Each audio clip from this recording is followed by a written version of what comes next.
Sa gabing iyon, habang binabasa ko ang mensaheng hindi dapat makita, biglang nagbago ang lahat. Ang lalaking mahal ko ay hindi pala ang lalaking akala ko. At doon nagsimula ang kwento ng paggising ko mula sa kasinungalingan. Umulan ng malakas sa labas ng opisina ng gabing iyon. Nakatayo ako sa waiting shed, yakap ang folder ng mga papeles habang hinihintay si Adrian. 1 oras na siyang late. Maya, Adrian, nasan ka na? Adrian, traffic lang love, malapit na. Okay, mag-iingat ka. Pero lumipas ang 1 pang oras. Nang sa wakas ay dumating siya, halata sa kanyang muka ang pagod at kaba. Adrian, sorry ha, meeting ran long. Maya, okay lang, gutom ka na? Habang naglalakad kami pauwi sa apartment, napansin kong paulit-ulit niyang chinecheck ang cellphone niya hanggang sa biglang may tumawag. Hindi niya sinagot. Sa ikatlong ring, inoff niya ang phone.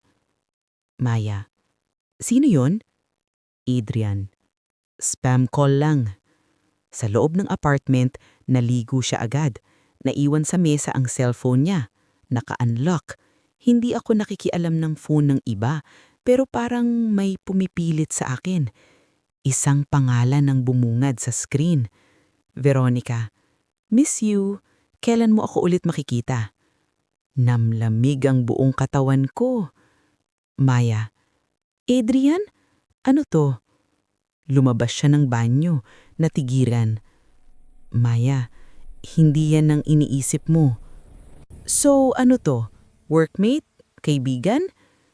Please, makinig ka muna. Umupo ako sa sahig, nanginginig. Kailan pa? Matagal na, pero tapos na. Tapos na? Bakit may miss you pa? Tahimik siya. Sa katahimikang iyon, durug ang puso ko. Kinabukasan, sa sari-sari store ng nanay ko, pilit kong ngumiti. Nora, anak, okay ka lang? Maya, pagod lang. Pero sa loob-loob ko, gumuho na ang mundo ko. Sa opisina, dumating si Veronica. Maganda, elegante, kumpiyansa.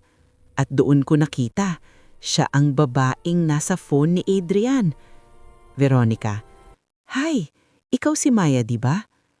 Maya, oo. Veronica, magkikita tayo ulit. Napangiti siya, parang may alam na hindi ko alam. At doon ko napagtanto, hindi pa pala tapos ang lahat. Sa tulong ni Luis, unti-unti naming natuklasan ang lihim na buhay ni Adrian. Mga account, meeting at mga dokumentong nagpapatunay na ginagamit niya ang posisyon ni Veronica para sa sariling negosyo. Luis, Maya, hindi lang relasyon ang nilalaro niya, pera rin. Maya, kaya pala hindi siya makaalis. Habang nag-iipon ako ng ebidensya, nagkukunwari akong okay kami ni Adrian. Adrian, salamat sa pagbibigay ng chance. Maya, tingnan natin.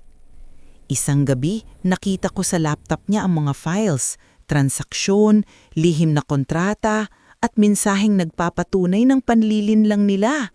Maya, ito na yun. Sa gitna ng ulan, nagkita kami ni Veronica sa parking lot. Veronica, akala mo bang mananalo ka? Maya, hindi ito laban ng babae sa babae. Laban ito lang katotohanan. Umuwi akong naninginig sa kaba, pero matatag. Dumating ang araw ng quarterly meeting.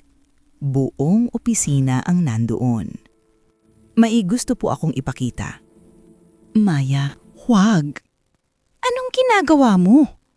Lumabas sa projector ang lahat ng ebidensya. Mga mensahe, kontrata, at lihim na transaksyon. Tahimik ang buong opisina. May kopya na rin ng legal team. Nanlulumo si Adrian. Napatayo si Veronica. Sinira mo kami. Hindi. Sinira nyo ang sarili nyo. Lumabas si Adrian. Umiiyak. Maya, patawad. Hindi lahat ng sorry sapat. Makaraan ng mga buwan, nawala sa kumpanya si Adrian at Veronica. Ako naman ay na-promote. Bumalik ang ngiti sa sari-sari store ni nanay. Proud ako sa iyo, anak. Sa wakas, ako na ulit to. Isang hapon, nakita ko si Adrian sa kanto. Payat, tahimik, walang kasama. Masaya ka na ba? Natuto na ako. Naglakad ako palayo, magaan ang dibdib. Sa huli, natutunan kong ang tunay na hustisya ay hindi paghihiganti, kundi ang pagbalik sa sarili mong halaga.